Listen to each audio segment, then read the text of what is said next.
Saya bacakan contoh yang dicontohkan oleh Syekhul Islam Ibnu Taimiyah rahimahullah ketika beliau membahas tentang 20 sebab kenapa kita harus memaafkan. Di antaranya sebab ke-13, beliau berkata, yaitu kaidah fi sabr, dia menyebut tentang kaidah sabar. Kenapa ada 20 sebab kita kenapa harus memaafkan orang yang menzalimi kita? Pada sebab yang 13 beliau berkata, an ya'lam annahu in sabara fallahu nasiruhu walabud.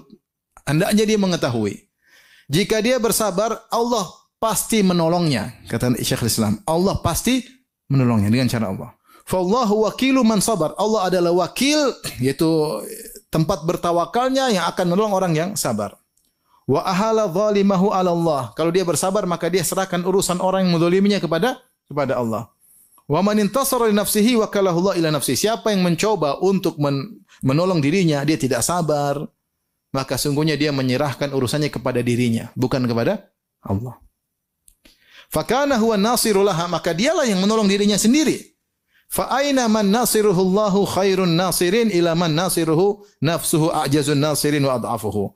Maka mana mau dibandingkan orang yang penolongnya adalah Allah dengan orang yang penolongnya dia sendiri dan dia sangat lemah. Maka kalau kita menghadapi permasalahan, kita boleh ikhtiar, tapi jangan hilangkan sabar dari diri kita. Kapan kita bersabar, Allah yang urus masalah kita. Allah akan urus orang yang menzalimi kita, serahkan sama Allah. Tinggal tingkatkan apa? Kesabaran. Ini perkataan Syekh Islam Taimiyah. Kalau kita mengurusi orang yang menzalimi kita banyak, apalagi kalau kita enggak sabar, benar kita tidak sabar, kita menurut kita cara seperti ini yang lebih baik, ternyata solusinya tidak seindah yang kita harapkan. Ternyata solusinya cuma sesaat semu, kemudian muncul permasalahan baru. Terkadang demikian. Tapi kalau kita sabar, Allah kasih solusi dengan cara Allah cepat atau lambat. Di antaranya perkataan Al-Alusi dalam kitabnya Ruhul Ma'ani ketika membahas tentang ayat ini. Wa tammat kalimatu rabbikal husna ala bani Israil bima sabar. Maksudnya apa? Allah memberi keputusan yang terbaik bagi Bani Israel karena kesabaran mereka.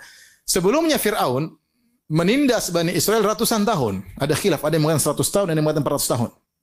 Allah tidak kasih mereka keselamatan selama ratusan tahun tersebut. Kenapa mereka tidak sabar? Sampai Allah utus Nabi Musa alaihissalam mengajarkan sabar kepada mereka.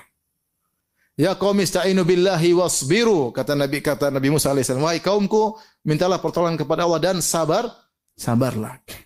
Ketika Nabi Musa mengajarkan kesabaran kepada mereka, jadilah mereka bersabar. Ketika mereka bersabar, maka Allah kasih apa?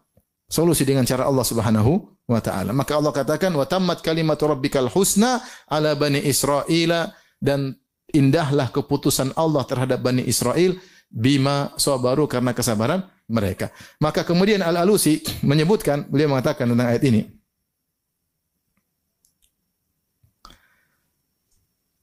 meriwayatkan dari Hasan Al-Basri, beliau berkata, "Lau anna an-nasa idza btulu min qibali sultanihim bi syai'in sabaru wa da'a Allah ta'ala lam yalbathu an yarfa Allah ta'ala dzalika anhum walakinnahum yafza'una ila sayf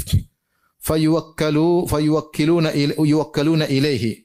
Dia sebut tentang athar perkataan Hasan Al-Basri tentang zaman dahulu. Kata Hasan Al-Basri, seandainya orang-orang ketika diuji dengan sultan atau penguasa yang zalim, seandainya mereka bersabar dan mereka berdoa kepada Allah, maka tidak lama Allah akan cabut penderitaan mereka. Tetapi mereka ternyata tidak sabar. Mereka segera mengangkat pedang untuk melawan penguasa tersebut. Akhirnya mereka pun ditinggalkan dan mereka bersandar kepada pedang. Akhirnya mereka semakin apa? Semakin parah.